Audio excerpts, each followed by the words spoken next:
महाराष्ट्र नवनिर्माण सेना आणि शिवसेना उद्धव बाळासाहेब ठाकरे पक्षाच्या युतीचा मुहूर्त ठरलेला आहे. 24 डिसेंबर रोजी दुपारी 12 वाजता युतीची घोषणा होणार असल्याचं ट्विट संजय राऊत यांनी केलं. या पार्श्वभूमीवर बातचीत करण्यासाठी आपल्यासोबत महाराष्ट्र नवनिर्माण सेनेचे नेते यशवंत किल्लेदार आहेत, त्यांच्याशी आपण बातचीत करणार आहोत. जवळपास 20 वर्षांनंतर दोन ठाकरे बंधू एकत्र येत आहेत. त्यानंतर मराठीचा मुद्दा येतो, दोन्ही ठाकरे बंधू एकत्र येतात. आता राजकीय मंचावरती एकत्र येतात, काय नाही बघा, दोन्ही ठाकरे बंधू एकत्र यावेत हे 5 जुलैला तर ते हिंदी विरोधाच्या मुद्द्यावर आलेच होते आणि आता राजकीय दृष्ट्या एकत्र येत आहेत.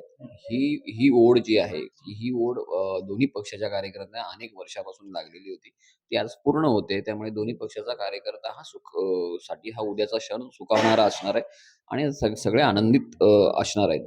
त्यामुळे सगळ्यांना आवडलेला निर्णय आहे. साधारणतः महाराष्ट्र नवनिर्माण सेनेचा मुद्दा हा म्हणजे मराठीला धरून असलेला मुद्दा आहे आणि एकीकडे भाजप असेल किंवा त्यांच्यासोबत अनेकदा युती करून हिंदुत्वाच्या मुद्द्यावरती गेलेले उद्धव ठाकरे असतील. आता दोन्ही मुद्दे, दोन्ही ठाकरे बंधू एकत्र येत आहेत. राजकारण कसं असणार? मला सांगा, मराठी आणि हिंदुत्व हे जरी दोन वेगवेगळे विषय असले तरी ते एकमेकांचा श्वास आहे. लक्षात आलं का? जर श्वासच राहिला नाही तर तुम्ही पुढचं जीवन कसं जगणार? त्यामुळे त्या दोन्ही गोष्टी एकमेकांशी सांगड असणाऱ्या, एकमेकांशी संबंधित असणाऱ्या गोष्टी आहेत. पण त्याला उगाच आपण हिंदू, मुस्लिम किंवा हिरवा, भगवा हे असं काहीतरी झालर लावण्यापेक्षा आपण मराठी माणसाच्या अस्तित्वासाठी आणि मराठी भाषेसाठी किंवा एकंदर मुंबईच्या विकासासाठी आपण निवडणूक लढवायला पाहिजे आणि हाच आमचा मुद्दा आहे. प्रत्येक निवडणुकीमध्ये लोकसभा असेल, विधानसभा असेल, आता महापालिकेत प्रत्येक निवडणुकीमध्ये मराठी असेल किंवा ठाकरे बंधूंचे जे काही मतदार आहेत त्यांची विभागणी होताना पाहायला मिळाली अगोदर. आता कशा प्रकारे मतदान असेल किंवा ज्या प्रकारे दोन ठाकरे बंधू एकत्र येतात त्यामुळे कशा प्रकारे प्रभाव हा पडेल? जिथे मराठी बहुल मतदार आहे तिथे दोन बंधू जर एकत्र येत असतील तर नक्कीच फायदा होणार ना. दोन्ही बंधूंचा अशा भागांमध्ये दोघांचंही दोन्ही पक्षांचं प्राबल्य आहे. जर ते प्राबल्य त्याची बेरीज होत असेल तर नक्कीच ते बेनिफिशियल असणार ना. विरोधकांचं म्हणणं आहे की दोन्ही ठाकरे बंधू जरी एकत्र आले तरी मुंबईला माहिती आहे की आता नेमकं विकास कोण करू शकतं, त्यामुळे भाजपशिवाय पर्याय नाही असं सुद्धा म्हणतात. 2014 पासूनचा मुंबईचा विकास सगळ्यांनी पाहिलेला आहे. लोकांना काय मिळालं? लोक महागाईच्या म्हणजे त्या शेकोटीमध्ये ढळली जात आहेत, कळलं का? आणि इतक्या प्रचंड प्रमाणात महागाई वाढली, लोकांना रोजगार नाही, बेरोजगारी वाढलेली आहे. लोकांना ज्या काही बेसिक गरजा असतात त्याही पूर्ण होत नाहीये. महानगरपालिकेच्या बाबतीत म्हणाल तर महानगरपालिकेवर गेली 3-4 वर्ष प्रशासक बसलेला आहे.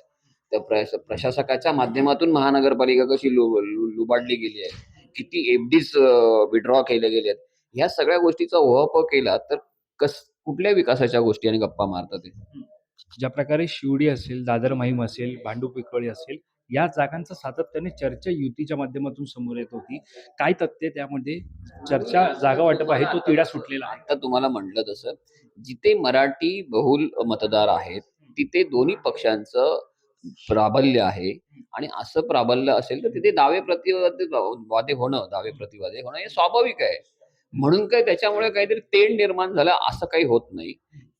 चर्चा अतिशय प्रसन्न आणि खेळीमेळीच्या वातावरणात होत आहेत आणि अगदीच काही वाटलं तर ते दोन्ही पक्षाचे प्रमुख जे आहेत, दोघं भाऊ जे आहेत, त्याच्यावर निर्णय घेऊन गागा पुढे जाईल, म्हणजे विषय पुढे जाईल. काय मोठा काही विषय नाही येतो. शेवटचा प्रश्न, तुम्ही बैठकीला उपस्थित होतात, बैठक झाली त्यानंतर माध्यमांसमोर येताना लवकरच घोषणा होईल, राज ठाकरे घोषणा करतील असं तुम्ही म्हटलं होतं. मात्र तुमच्या माध्यमांशी संवाद साधल्यानंतर अवघ्या काही मिनिटातच संजय राऊत यांनी ट्विट केलेलं आहे की राऊत साहेबांनी ट्विट केलं म्हणजे राऊत साहेब घोषणा नाही करणार आहेत, घोषणा दोन बंधूच करणार आहेत. पण कशा प्रकारे हा उत्साह असणार आहे, कशा प्रकारे कार्यक्रम असणार? कार्यक्रम अवधी फार कमी आहे, त्यामुळे कार्यक्रम मला वाटतं प्रेस कॉन्फरन्स होईल. पण ती प्रेस कॉन्फरन्स जी आहे ती मोठी भव्य-दिव्य होईल. कारण दोन्ही पक्षाच्या कार्यकर्त्यांचा उत्साह, उत्सुकता पाहता प्रचंड गर्दी होण्याची शक्यता आहे. त्यामुळे ती स्वाभाविकच त्याचं रूपांतर भव्य-दिव्य कार्यक्रमात होईल.